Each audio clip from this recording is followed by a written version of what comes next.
my nose is itchy. Hey guys, it's Sarah and welcome back to a new video, or more likely I should be welcoming myself back to my own channel, but yeah, it's been almost 2 months since I've last updated and posted on my channel, and I thought it's time to finally catch up since the past 2 months have been quite busy. I actually do have a collective haul to kind of share with these guys. So I'll start off with what I bought first. So right after my birthday, I did purchase from, I still don't know how to say the name, Wholesale.com. I purchased a few things from there, and I don't know where to begin, to be honest. So first is the Rilakkuma collaboration with Etude Cosmetics, and this is the triple correcting powder. So basically for this powder there's 3 different colors. There's, well, first there's a puff. Basically you just pour it on the cap and kind of mix it, and it creates this nice blend of like a color correcting powder. The powder is really nice and fine, and also the whole concept of it is really nice. The only thing that I kind of find unfortunate about it is that you have to mix all the colors like when you pour it out, so you can't really choose which shade you specifically like more unless you like block the little holes from the other colors. But yeah, other than that, I actually really like this powder, so you guys will see this in future videos. So next is the Moly Crystal Blusher in the shade number 3, Pleasure Peach. This is probably like a classic blush, and I only got my hands on it now, and it basically looks like this, and I actually really like this a lot. Like really bright shades like this kind of look a little bit intimidating for people with my skin tone, but yeah, it just really adds a really nice natural bright flush without it looking too over the top, if that makes sense. It looks really natural, so I do like this kind of blush. Also, I bought this Etude House Dear Girls Cute Eyes Maker, and this is like a really old product as well, but I still wanted to get my hands on it. Basically there's 2 sides to the product. You have a shading side, and you have a pink what do you call this, shimmery side. Basically what this was for the egg trend back then. That was really popular. So the brown shade would be for drawing the fake, or you know, emphasizing the little eye bags, and then the shimmering part, like the pink shade, is to highlight and add the little bling and glitter on the egg to really make the eyes look really puffy and cute. So that's that. It's not that I've been really into that style, it's just that I've been using this for something else. Basically when I traveled, I kind of used this as a multifunctional kind of product. So I use the brown shade for contouring my nose and my eyes, and you know, just a little bit of color on the eyelids, and the pink you know, shimmery side would just go on my eyelids as well, and for highlights. So I use it more as a eyeshadow rather than the egg yolk thing. So next I got this Peripera Paris Ink mini set girls cabinet in blue, but that's just the container. There's like the original formula, the moist formula, and the velvet formula. I'll probably show you guys this in a separate video later on. I also bought this, the Saem eyeshadow palette, which is a neutral, or more like, I guess, a nude pink tone kind of eyeshadow palette that has 9 different shades. And yeah, basically throughout the entire palette I've been using these 2 kind of brown warm shades a lot more, and lately I've been doing this really unique eye makeup style where I use these 2 colors as well, like on the outer corners and the inner corners, to kind of add some depth and kind of give that kind of natural smoky eye look. But then again, I'll show you guys this in another video and how like I do the eyeshadow look and all that. So yeah, as you can hear, it's very flimsy and squeaky, but the shades are really nice, so I don't exactly mind. So yeah. Next is this Innisfree Real Fit Color Liquid, I guess, lipstick. It's not like a lip to matte or anything, it's just like a lip cream itself. The packaging, when I first opened it, it already looked like this, where the packaging's all messed up. I don't know if it's because of the formula and like the consistency of the actual lipstick itself, but it looks so messy that kind of turned me off a bit. But the shade is really pretty, and for those days when I don't want to wear like a full matte and I just want something more in between, like a velvet, this formula comes in handy, and the shade kind of matches my clothing today. It's really pretty, and it's like in my alley of shades that I like to use on my lips. In terms of longevity, it's not that long lasting, but the color is really great. So yeah, I still like it. And also I bought another lip product, wrong one, and it's the Etude House Dear My Blooming Lips Talk, which is the chiffon lipstick color. I got this in the shade BE 109, and it's the Lily Mae MAC shade that she endorsed from Etude House. So it's a really nice, that's a really bad swatch. It's a really nice nude shade, and every day since I bought it, it's been my lip color, and I've been enjoying this a lot. So yeah, I think that's it from online shopping. So now onto the haul from Macau. I didn't actually buy a lot there because I was there for 4 days, and as much as I wanted to shop there, there wasn't really anything that really interested me. But I did come across an Etude House when I was there.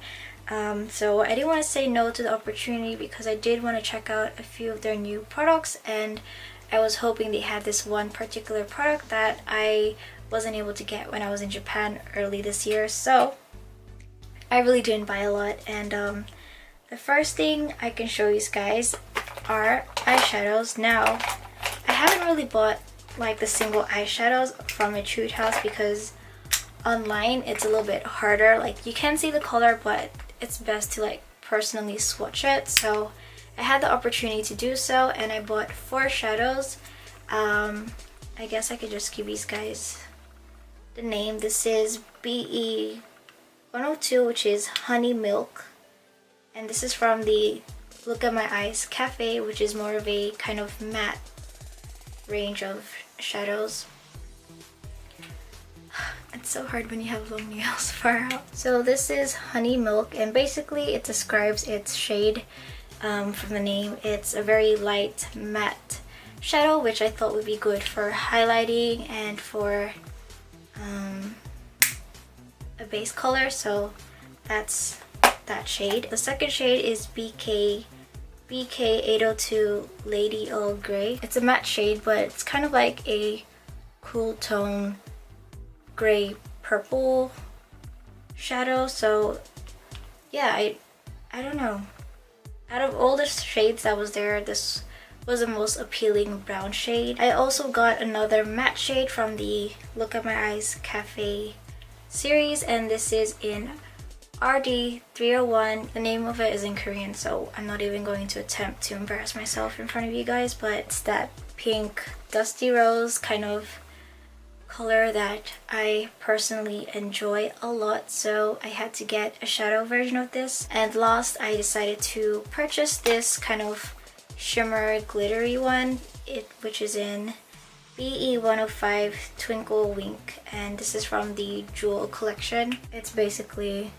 you know, just bling everywhere, and it's not every day where I like to wear glitter because I do rub my eyes very often, so I try to prevent me having to like just rub off like glitter on my eyes everywhere. So I would only use this on certain kind of makeup looks and occasions, but it was really too pretty to pass that on, so I decided to get that. And also, the reason why I got these eyeshadows in single pans is because I did make a haul, like, I think, was it last year or was it early this year, when the Bling Me Prism collection came out from Etude House, and I bought an eyeshadow palette that's still empty, and I promised myself that I would fill this up with shadows that I could use on the go and on a daily basis. So these 4 shadows will be placed in here, and yeah, I guess I can show you guys that in a video. So I really waited. It's been like almost a month since I came back from Macau, and I'm waited so long just to do this and show it to you guys. So I'll show you guys how the shadows look like and the palette, and yeah, that's basically it. Also from Macau Etude House, I bought another lipstick. I also bought another shade of the Dear My Blooming Lip Talk in the shade BE10, which is a more darker shade from the nude that I previously bought. So when I bought the first lipstick, I actually wanted to get both shades, but I wasn't too sure of the formula and if I would like it or not, so I decided to just wait, and because I like this shade so much, I decided to buy the darker shade as well. And there's only like a slight difference. So in terms of the shade, it's just a lot more deeper and a little bit more red, but it is still kind of like on that rose brown tone. And yeah, this is just for days when I want to go a little bit more deeper, and when I just want a more natural look, it's the other shade that I would wear. So yeah, I am really obsessed with these lipsticks. The only downside is that, where is it? They have the exact same packaging, and you can't really tell the shade unless you look at the bottom of the name or, you know, open it and check. So that's the only bad side about it, but most of the time I have these separated, so I guess it's okay. Also from Macau, I bought this blending Play 101 blending pencil. I swatched all of them, and I did want to get the brown shades as well, just like I kind of like had this idea of like showing you guys like stick contouring and all that, but then I realized I already have the Play 101 contouring duo and like the play sticks, so I didn't bother with that anymore, and I just bought one shade, which is from the Velvet range, and it's shade 25. And I use this as a lip color. Other than these two, I've been wearing this a lot. I also have it on my lips today. It's a really nice shade. It kind of looks similar to the other ones. Although they claim this to be velvet, it kind of feels like a matte lipstick for me because my lips are very drying naturally, but at the same time it sits without it feeling too overly dried, if that makes sense. But yeah, I really enjoy this color a lot, and although I swatched the other like lip colors, this was the only one that I actually really like, so hence why I only bought one. And I think that's it. Oh no, the last product. This is the last product I really wanted from when I saw Etude House in Macau. So back in Japan, I wanted to get the purple, what is this called again? The magic cushion in the purple shade for color correcting, but I was so busy in Japan that I couldn't get my hands on it, so you know, I thought I would just wait for another opportunity or check Philippines when I'm there, but I saw it in Macau, so I got my hands on it immediately. And you know, I guess you know, you guys probably get the whole like drill about it. So you know, it has the puff, and it also has the purple cushion underneath here. Basically, this has been my everyday color correcting, and I know I also have a bunch of like other color correcting products, but this is just so much easier for the days where I'm like not really bothered to put on a lot of makeup, so it's like an overall color correcting color for me. But I'll show this to you guys in a separate video when I do my review on it, because I'm so glad that I finally have it. So that's that. Also, this Wonderpore clear kit that comes with the Wonderpore deep foaming cleanser and the freshener. And the reason why I'm showing you guys this is because it has to do with a video that I will also upload to do with travel skincare. So yeah, I hope you guys enjoyed this haul. I know it was probably a really long and boring one. Even I got tired of it towards the end. I don't know, lately I just sound so plain and boring, so I hope you guys don't mind about that. But yeah, hopefully you guys enjoyed this whole video from, let's say, October to December collective haul, and I'll see you guys in my next video. Bye!